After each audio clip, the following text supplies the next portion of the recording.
Hello दोस्तों, नमस्कार, जय हिंद, जय भारत। आज बात करने वाले हैं एरोटिक स्टेनोसिस के बारे में। ठीक है, ये क्या होता है। ठीक है, इसके बारे में बात करें, किसे किसे कहते हैं।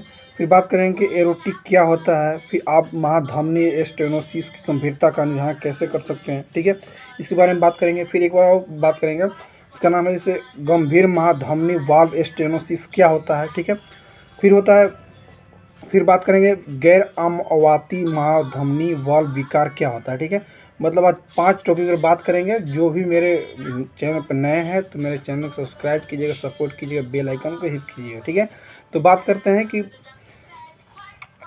एरोटिक स्टेनोसिस क्या होता है। बता दूं कि एरोटिक स्टेनोसिस क्या होता है।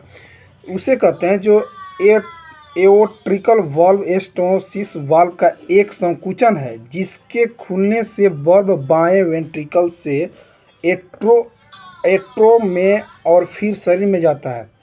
इस विकार में दिल की बाकी के शरीर में ब्लड पंप करने में बहुत मुश्किल होती है। जब वाल्व में संकुचन हल्की होती है तब ज़्यादातर बच्चों में कोई लक्षण नहीं दिखने को मिलता है। ठीक है, अब बात करें कि एरोटिक क्या होता है। एरोटिक किसे कहते हैं। ठीक है, बता दूं कि एरोटिक उसे कहते हैं महाधमनी या एरोटा, वह मुख्य धमनी जो आपके हृदय से आपके शरीर के अन्य भागों तक रक्त ले जाती है। ठीक है, उसे एरोटिक कहा जाता है। ठीक, हृदय के 4 वाल्व रक्त के आपके हृदय के अंदर और बाहर प्रवाह के तरीके को नियंत्रित करते हैं। ठीक, वाल्व एक तरफा दरवाजे के जैसे होते हैं जो रक्त को सही दिशा में ले जाने देते हैं। ठीक, अब हुआ कि आप महाधमनी स्टेनोसिस की गंभीरता का निर्धारण कैसे कर सकते हैं। ठीक है, बता दूं कि महाधमनी स्टेनोसिस की गंभीरता से निर्धारित इसलिए कर सकते हैं। बता दूं कि महाधमनी स्टेनोसिस की गंभीरता का महाधमनी वाल्व क्षेत्र या एवीएफ को मापने और एकोकार्डियोग्राफी पर बनाए गए वेंट्रिकल और महाधमनी के बीच में दबाव की ढाल की गणना करके निर्धारित की जाती है। इन मापों के आधार पर महाधमनी स्टेनोसिस को हल्के, मध्य, गंभीर या गंभीर रूप में वर्णित किया जाता है। ठीक है, अब बात करें कि इसे गंभीर महाधमनी का वाल्व स्टेनोसिस क्या होता है। ठीक है, बता दूं कि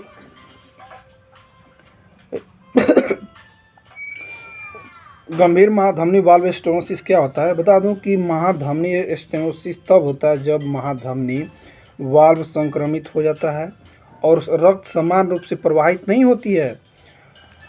इसी स्थिति में हल्के से लेकर गंभीर तक हो जाती है। ठीक है, या हो सकती है। ठीक, अब समय के साथ महाधमनी वाल्व स्टेनोसिस आपके हृदय के बाएं वेंट्रिकल को संकुचित या महाधमनी वाल्व के माध्यम से रक्त को धकेलने के लिए अधिक पंप करने का कारण भी बनाता है।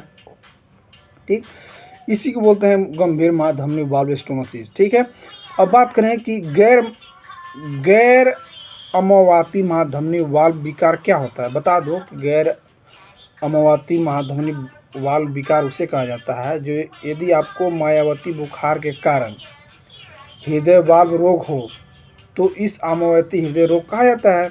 यदि नहीं हो तो इस गैर अमवाती हृदय रोग भी कहा जाता है। ठीक है, हृदय के कक्षों और वाल्वों की परत की सूजन जिसे एंडोकार्डिटिस कहा जाता है, यह जीवन घातक स्थिति आमतौर पर संक्रमण के कारण होती है। यह महाधमनी वाल्व के नुकसान भी पहुंचा सकती है। ठीक, अब बात करें कि एरोटा कहाँ स्थित होता है। बता दूं कि एरोटा वहाँ स्थित होता है कि महाधमनी के बाएं वेंट्रिकल से शुरू होती है। महाधमनी के बाएं वेंट्रिकल से शुरू होती है जो एक चाप बनाने के लिए छाती के ऊपर की ओर बढ़ती है। इसके बाद यह पेट के नीचे होता है की ओर बढ़ते जाता है, जहाँ एक श्रेणी के ठीक ऊपर इलियामिक धमनियों में शाखाएं बनाती हुई फैल जाती है। ठीक है, यहाँ पे ऐसे आता है, ऐसे फैल जाता है। ठीक है, ठीक, अब बात करें कि ठीक है, अभी भी दिमाग में बात उठता होगा कि हृदय में कितने महाधमनी होते हैं। ये भी समझ सवाल उठता होगा आपके दिमाग में। अब ये भी सवाल उठता होगा कि एट्रियल स्टेनोसिस कब गंभीर माना जाता है। ठीक है, तो बात करते हैं चाहिए भी आ सकता है कि क्या एट्रियोस्टेनोसिस बिना सर्जरी के ठीक हो सकता है। ठीक है, अभी भी सवाल उठ सकता है, जैसे कि आप सोच सकते हैं कि एट्रियोस्टेनोसिस अचानक मौत का कारण बन सकता है क्या, इसके बारे में पूछ सकते हैं आप। ठीक है, तो बात करते हैं हृदय में कितने महाधमनी होते हैं शुरू से। ठीक है, बता दूं कि हृदय में महाधमनी शरीर की सबसे बड़ी धमनी और इनमें से 3 भाग में विभाजित किया गया है। आरोही महाधमनी, पहला है आरोहित महाधमनी, दूसरा का महाधमनी का चाप, और होता है अवरोही महाधमनी। 3 भाग में डिवाइड किया गया है। ठीक है, अब बात करें कि एट्रियोस्टेनोसिस कब गंभीर माना जाता है। ठीक है, बता दूं कि 1 सेंटीमीटर वर्ग से कम वॉल्व क्षेत्र और 40 मिलीमीटर पारे से अधिक औसत ढाल को आमतौर पर गंभीर माना जाता है। चुनिंदा मामलों में हम संकुचन की गंभीरता को बेहतर ढंग से समझने के लिए कार्डियक सीटी या कार्डियक कीथीराइजेशन का भी उपयोग कर सकते हैं इसके जांचने के लिए। ठीक है, फिर दूसरा का मैं बताया था कि क्या एट्रियोस्टेनोसिस बिना सर्जरी के से ठीक हो सकता है कि नहीं, इसके बारे में बात किया था। बता दूं कि ट्रांसकैथेटर महाधमनी वाल्व प्रतिस्थापन ATVR, ठीक है, यह एक कैथेटर आधारित प्रक्रिया है जो स्टेनोसिस वाल्व को बदलने के लिए की जाती है। TAVR को पहली बार 2002 में गंभीर महाधमनी वाल्व स्टेनोसिस के इलाज के लिए पहले गैर सर्जिकल विकल्पों में से एक रूप में प्रदर्शित किया गया था। ठीक है, अब बात करें कि क्या एट्रियोस्टेनोसिस अचानक मौत का कारण बन सकता है। तो बता दूं कि किसी में एट्रियोस्टेनोसिस अचानक की मौत के कारण भी बन जाता है, किसी में कारण भी मौत के कारण नहीं बनता है। बता दूं कि स्वप्नुमुख महाधमनी स्टेनोसिस में अचानक हृदय की मृत्यु का जोखिम लगभग 0.4% प्रति वर्ष है। ठीक है, महाधमनी स्टेनोसिस में अचानक हृदय की मृत्यु का जोखिम मायोकार्डियल फाइब्रोसिस और मायोकार्डियल इस्कीमिया सहित कई संभावित जोखिम कारकों के बीच एक जटिल परस्पर क्रिया होने की संभावना बढ़ती रहती है। ठीक है, मैं छोटा मैं बता रहा हूँ, नहीं तो डिटेल में बताऊंगा तो मैं बता रहा हूँ कि एक टॉपिक पर बता रहा हूँ कि 1 घंटा बात करूँगा तब पर भी कम पड़ेगा। ठीक है, अब बात करें कि हार्ट बल्ब सर्जरी में कितना खर्च आता है। बता दूं कि हार्ट बल्ब सर्जरी में बता दूं 2.5 से 5 लाख लमसम खर्चा आ जाता है। अब बात करें कि हार्ट बल्ब फेल होने पर क्या होता है। बता दूं कि जब हार्ट बल्ब फेल होता है तो जब हृदय के बल्ब ठीक से खुलने और बंद होने में विफल हो जाते हैं तो हृदय पर प्रभाव गंभीर हो सकता है। संभवतः शरीर के माध्यम से पर्याप्त रक्त पंप करने की वृद्धि की हृदय की क्षमता में बाधा उत्पन्न हो जाती है। हृदय बल्ब की समस्या हृदय विफलता का कारण भी हो सकता है, जिसकी वजह से मृत्यु भी हो सकती है। ठीक है, अब बात करें कि हार्ट बल्ब खराब होने के क्या कारण हो सकते हैं। ठीक है, सबसे पहले बता दूं कि हार्ट बल्ब खराब होने के मुख्य कारण बता दूं कि कई बार हृदय बल्ब रोग के खतरे को बढ़ा सकते हैं। जैसे हल्का भी अगर हार्ट में कुछ प्रॉब्लम हो तो तुरंत आप कार्डियोलॉजिस्ट के पास जरूर दिखाएं, ताकि आपका छोटी भी समस्या बहुत रूप से गंभीर ना बन जाए। ठीक है, छोटी समस्या तो तुरंत आपका निदान कर दिया जाएगा। ठीक है, तो वही होगा बहुत बड़ा हो गया तो फिर आपको फिर दिक्कत होने लगता है। ठीक है, अगर हार्ट में प्रॉब्लम या बॉडी में कहीं भी प्रॉब्लम हो तो अपने आप उस शरीर के हिसाब से आप उस तरह से दिखा सकते हैं। जैसे हार्ट में प्रॉब्लम है तो मैं कार्डियोलॉजिस्ट के पास दिखाऊंगा। ठीक है, अब हार्ट बल्ब खराब होने के क्या कारण हो सकते हैं। बता दें कि कई कारक हृदय बल्ब रोग को खतरे में बढ़ा सकते हैं, जिससे जिनमें शामिल है अधिक उम्र, कुछ संक्रमणों का इतिहास, जेनेटिक प्रॉब्लम जिसको होता है संक्रमण। ठीक है, उसकी वजह से हो सकता है, जो हृदय को प्रभावित कर सकते हैं, जो हृदय रोग या दिल के दौरे या कुछ कई रूप में इतिहास में पिछले जेनेटिक रूप में भी देख सकते हैं आप। ठीक है, इससे होता है जैसे लुकीमिया भी हो सकता है, लुकीमिया नहीं बता दूंगा, हार्ट इन होल जिसको बोलते हैं हार्ट में छेद। ठीक है, अब बात करें कि हार्ट बल्ब कैसे ठीक हो सकता है कि नहीं। बता दूं कि हाँ, अगर ये ठीक हो सकता है, लेकिन जो मैं नियम बता रहा हूँ उसको नियम को पालन कीजिएगा, उस हिसाब से आपको ठीक हो जाएगा। बता दूं कि अगर हृदय का बल्ब तंग और हो तो उसे बैलून से खोल दिया जाता है, जिससे बैलून वल्वोप्लास्टिक कहा जाता है। कब लगता है कृत्रिम वाल्व, यदि वाल्व में लीकेज ज़्यादा या फिर कई अन्य जटिलताएं पैदा हो गई हो तो ओपन हार्ट सर्जरी के जरिए कुदरती खराब वाल्व के स्थान पर कृत्रिम वाल्व लगा दिया जाता है आपको, ठीक है, ताकि उससे आप काम चला सकें। हैं, अगर बार बार वही डिस्टर्ब हो रहा है तो हो सकता है कभी कभी मृत्यु भी हो सकती है अचानक। अब बात करें कि कौन सा पोत महाधमनी को बंद नहीं करता है, ठीक है। बता दूं कि फुफ्फुसीय धमनी जो होता है वो महाधमनी को बंद नहीं करता है। बता दूं कि फुफ्फुसीय धमनी शाखा नहीं करती है, ठीक है। अब बात करें कि महाधमनी कैसा दिखता है। बता दूं कि महाधमनी एक बेत के आकार की धमनी है।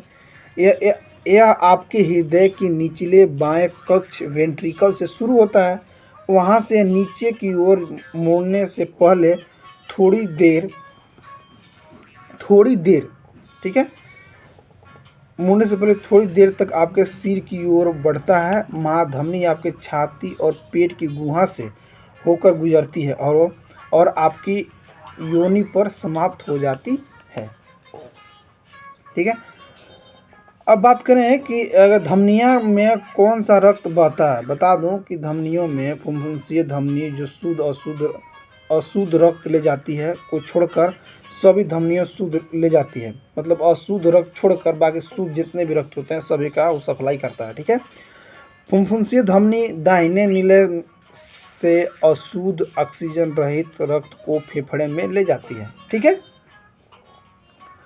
अब बात करें कि शरीर की सबसे छोटी धमनी कौन सी है। बता दूं कि शरीर की सबसे छोटी धमनी केशिका होती है। केशिका, जिसका नाम है केशिका, शरीर का सबसे छोटी रक्तवाहिका जिसको बोलते हैं केशिका होती है, जो व्यास में लगभग 5 से 10 माइक्रोमीटर की होती है, ठीक। अब बहुत सारे कारण है। अगर बता दूं कि अच्छी बात करें कि जिसे कौन सी हार्ट सर्जरी सबसे अच्छी होती है, ठीक है। बता दूं कि सबसे हार्ट सर्जरी सबसे बेटर कौन होता है। कोरोनरी धमनी बाईपास ग्राफ्टिंग सीबीजी में हृदय शल्य चिकित्सा का सबसे आम प्रकार सर्जरी आपके शरीर में कहीं और से एक स्वस्थ धमनी या नस लेता है और इसे अवरुद्ध कोरोनरी धमनी के माध्यम से रक्त की आपूर्ति करने के लिए जोड़ा जाता है, ठीक है। और भी बहुत से रीजन है। बता दो कि हार्ट वाल्व की कीमत क्या है, ठीक है। ये भी होता है कि हार्ट वाल्व कब बदला जा सकता है। बता दूं, ठीक है, कि हार्ट वाल्व बदलने के नतीजे कब बदल सकते हैं। बता दो कि जब वाल्व में बहुत ज़्यादा लीकेज हो, जब आपके वाल्व में बहुत ज़्यादा लीकेज, जैसे बता दूं कि जब गाड़ी का ट्यूब होता है जो बहुत ज़्यादा उसमें छेद हो जाता है, ठीक है, तो उसको ट्यूब के चेंज कर देते हैं ना, वैसी होता है इसमें भी, ठीक है। जब वाल्व में बहुत ज़्यादा लीकेज हो, बहुत ज़्यादा छेद हो जाए तो वाल्व को सर्जरी द्वारा रिप्लेस करना चाहिए। हृदय के वाल्व तंग हो जाते हैं और उनमें कैल्शियम जमा हो जाता है। यह स्थिति में हृदय के क्रियाकलाप पर प्रतिकूल असर डालती है, ठीक है। जो आपको breathing problem, heart problem, pain हो सकता है, ठीक है, ऐसे भी हो सकता है, ठीक। अब बात के थोड़ा सा और बात कर ले हैं थोड़ा सा कि एकदम हृदय की 4 मुख्य धमनियाँ कौन कौन सी हैं, ठीक है, इसके बारे में भी थोड़ा सा नज़र डाल लें। कि दाहिनी कोरोनरी धमनियाँ फर्स्ट हुआ, बाएं मुख्य कोरोनरी, बाई पूर्वकाल अवरोही और बाई सर्कमफ्लेक्स धमनी, ठीक है। 4 प्रमुख कोरोनरी धमनियां हैं। इन धमनियों में से रुकावट, एंजाइना, हृदय रोग, दिल के दौरे और दिल की विफलता के कारण हो सकते हैं, ठीक है। दोस्तों, अगर मेरा वीडियो आपको अच्छा लगा तो लाइक कीजिए, कमेंट कीजिए। जो भी आपको क्वेश्चन आपको मन में आता होगा तो कमेंट कीजिएगा। मैं उस क्वेश्चन को मैं पूर्ण रूप से कोशिश करूंगा आपको जवाब देने के लिए। एक प्रदीप कोई थे, उनको कमेंट किए तो मैं उसका जवाब दे दिया हूँ, ठीक है। ठीक है दोस्तों, नमस्कार, जय हिंद, जय भारत।